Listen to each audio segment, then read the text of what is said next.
Bonjour, salut, je suis Herman Kakpo. Et c'est un plaisir pour moi de vous retrouver pour ce nouveau numéro de notre podcast. Le CEO Challenge, podcast au cours duquel nous parlons des enjeux de direction générale, les défis que les dirigeants sont appelés à relever au quotidien. Et peut-être que nous les dirigeants, nous ne l'exprimons toujours pas, nous n'en parlons pas souvent. Parfois, nous nous offusquons, nous montrons de l'incompréhension face à ceux qui sont très proches de nous.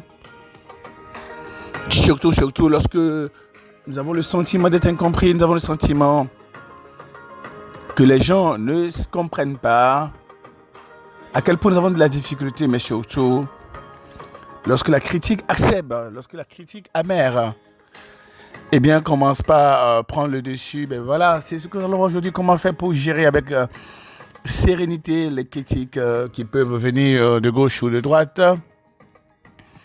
C'est le thème de notre podcast de ce jour. Nous allons voir ensemble comment développer la sérénité d'être critiqué.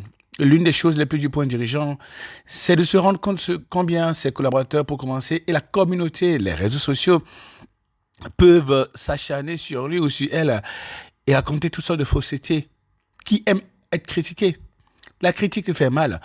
Il y a des gens qui pensent, ils disent qu'il y a une chose qu'on appelle la critique constructive. Lorsque nous serons sur la loi de l'appréciation plus tard, nous verrons pourquoi est-ce qu'il n'y a rien qu'on appelle de la critique constructive. La critique est dépréciante, la critique est dévalorisante. En fait, c'est pas toujours évident de se voir critiquer. A priori, en réalité, c'est une chose que je vivais mal quand je suis critiqué, mais j'en ai guéri depuis longtemps. J'ai appris de John Maxwell qui est l'un des meilleurs auteurs en matière de leadership, avec plus de 77 livres publiés. John Maxwell dit que lorsque le coup vient de derrière, c'est parce que vous êtes devant. Lorsque le coup vient de derrière, c'est parce que vous êtes devant. Pour dire tout simplement que on ne lance pas de pierre vers l'arrière. On ne lance pas cailloux là où il n'y a pas oiseau, comme le disait. Eh bien, on dit souvent, du moins en Côte d'Ivoire, on ne lance pas cailloux là où il n'y a pas oiseau. Si vous n'avez pas quelque chose d'extraordinaire, si vous n'avez pas quelque chose de très grand, si vous n'avez pas quelque chose de très déterminant, vous n'aurez pas de la critique. Donc, si vous êtes le dirigeant, c'est normal que les autres passent leur temps à vous critiquer. Si vous êtes dirigeant, l'une des choses que vous devez vous préparer à accepter, subir, c'est la critique. Cela n'arrive qu'à ceux qui sont dans l'action. Cela n'arrive qu'à ceux qui sont au devant de la scène. Comme le disait Theodore Roosevelt dans l'un des discours historiques en 1910, pas 1990, 1910, il dit, ce n'est pas le critique qui compte, c'est celui qui montre du doigt l'homme qui a trébuché ou qui explique comment on aurait pu mieux faire les choses. Tout le mérite revient à celui qui descend vraiment dans l'arène, le dirigeant, le leader, dont le visage est couvert de sueur, le combattant, le résistant, le résilient. Le visage est couvert de sueur, de poussière, de sang, et qui lutte vaillamment, qui se trompe. Oui, c'est vrai, comme tous les dirigeants, qui échouent encore, et on le critique pour ça. Car il n'y a pas d'effort sans échec. Mais qui fait son maximum pour progresser, qui connaît de grands enthousiasmes, qui se consacre à une noble cause, qui au mieux connaîtra in fine le triomphe de l'accomplissement et qui au pire, s'il échoue, aura osé avec audace et saura que sa place n'a jamais été parmi les âmes froides et timorées qui ne connaissent ni la victoire ni l'échec. C'est le travail qu'on attend d'un dirigeant. C'est la conscience qu'il faut avoir en tant que dirigeant. Être concentré pour savoir que c'est pas aux critiques que revient le mérite. C'est le mérite revient à celui qui ardemment, courageusement a décidé d'assumer la noble cause, de prendre une organisation, de la diriger, de créer une entreprise, de prendre une organisation et de la porter et porter ses chiffres à un niveau supérieur et de renforcer ses capacités à créer, générer et multiplier la valeur sur un marché. C'est une noble mission. Quand on offre des services, quand on crée de la valeur, quand on met en place une organisation pour créer de la valeur et que les gens nous critiquent, c'est normal. Ce n'est pas à eux que reviendra le mérite. Peut-être que l'une des choses les plus difficiles pour les dirigeants, c'est quand les critiques sont sur lui, qu'on dise des choses qu'il n'a pas dit. Et surtout, ces critiques-là pourrissent l'ambiance, minent la motivation des autres collaborateurs. Bien sûr qu'on vient raconter, si on vient raconter du moins à une personne que vous avez dit sur cette personne, ou qu'on travestit des propos, alors que cela n'est pas exactement ce que vous avez à dire, cela peut faire très mal à l'équipe. Cela peut doser le, mais j'ai appris depuis longtemps trois choses à ce sujet. Si vous n'êtes pas présent, si vous ne communiquez pas, si vous ne vivez pas avec vos hommes et femmes, afin que vos actes et paroles contredisent les mensonges, eh bien, ce sont les gens toxiques, ce sont les menteurs et les détracteurs qui vont prendre le dessus. Première chose. Deuxième chose, vos indifférences. Lorsque vous êtes indifférent à l'égard de votre équipe, ça fait croire aux gens que vous n'avez pas une bonne impression d'eux. Si bien que si une personne vient dire deux ou trois choses sur vous, ils y croiront. La nature a horreur du vide. Prenez chaque relation déterminante au sein de votre organisation, de votre équipe. Animez les relations. Transmettez l'information. Montrez du dynamisme. Ne soyez pas dans la passivité relationnelle par rapport aux membres de votre équipe, de votre organisation, car si vous n'êtes pas actif, vos détracteurs seront actifs. Si vous finissez par apprendre que des faussetés sont racontées sur vous, c'est pas grave. Ne soyez pas gênés de transmettre la bonne information. Ce que vous avez fait lorsqu'on dit des choses sur vous qui ne sont pas vraies, ce n'est pas de commencer par pleurnicher, de vous plaindre et de jouer la victime. Non, c'est de transmettre la bonne information. Ne trouvez pas cela inutile de faire de l'explication de ces tests. Venez et apportez la bonne information, la bonne nouvelle. Cela dit, il y a peu de chances que l'on ne vous critique pas en tant que dirigeant, et ce, pour plusieurs raisons que je m'avais partagées avec vous.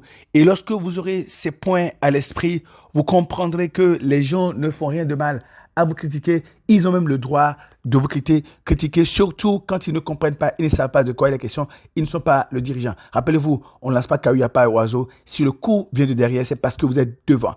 Il n'y a que celui qui agit, qui montre s'il fait bien ou pas, et il n'y a que celui-là qui peut être critiqué, encouragé, félicité, qui sera l'homme noble. Donc, comme je disais, il y a très peu de chances que vous ne soyez pas critiqué. Donc, il y a plusieurs raisons pour ça, et on y va, on va les partager. Premièrement, les choix d'un dirigeant ne sont pas en général consensuels. Donc, il est normal que l'on le critique. Surtout quand les résultats ne sont pas au rendez-vous. Surtout quand les gens ne sont pas satisfaits. Surtout quand vos protagonistes, surtout quand vos ayants droit ont des attentes qui ne sont pas comblées. Les salariés ne sont pas satisfaits. Les clients ne sont pas satisfaits, les flux ne sont pas satisfaits, l'actionnaire n'est pas satisfait, les actionnaires ne sont pas satisfaits, l'environnement, la communauté n'est pas satisfaite, l'État n'est pas satisfait, le régime n'est pas satisfait. Donc, il est normal que vous soyez la cible des critiques. Donc, assurez-vous de que vous puissiez rapidement opérer les ajustements de manière à démontrer que vous êtes capable de produire des niveaux de résultats meilleurs. Lorsqu'un dirigeant fait de bons résultats, ceux qui ne sont pas contents donneront toujours les seules d'explication à sa réussite. Peu importe si ce sont les gens proches ou non. Ils vont dire c'est parce qu'il couche avec le boss ou la fille de tel ici qu'il a des facilités. On dira parce qu'il est de connivence, il est du parti au pouvoir. Il a été initié à l'ésotérisme, il est bisexuel, il a eu une faveur spéciale, c'est parce que son père lui a légué ça. Ou bien il a fait le vaudou, il a fait des guégués, ou bien il a fait mamiwata, ou bien il est avec les djinns, etc., etc.